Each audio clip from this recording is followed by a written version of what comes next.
Alright guys, ADB 160, another vlog na naman. Ito, package A ang inabail na boss. So quick demo ko lang guys kung ano yung mga kinabit natin dito. Mini driving light, syempre 6 months warranty yan. Low beam, high beam. Yan yung controller niya, night owl mini driving light switch. Dito natin nilagay guys sa ilalim. Tapos stainless na rin yung ginamit natin tornilyo, right? Tapos dual horn mode.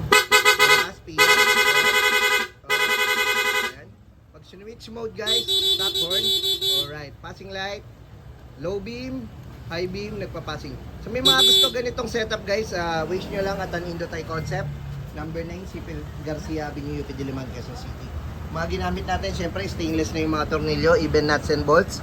Stainless na yan. Syempre Nito tape, Japan, Denso Relay Japan, fuse box Japan, wire Japan, alright? So sa may mga gusto, again, package A ang inabil ni boss. Wish nyo lang at an Indothai Concept. Alright, 6 months warranty, high beam, low beam. Alright.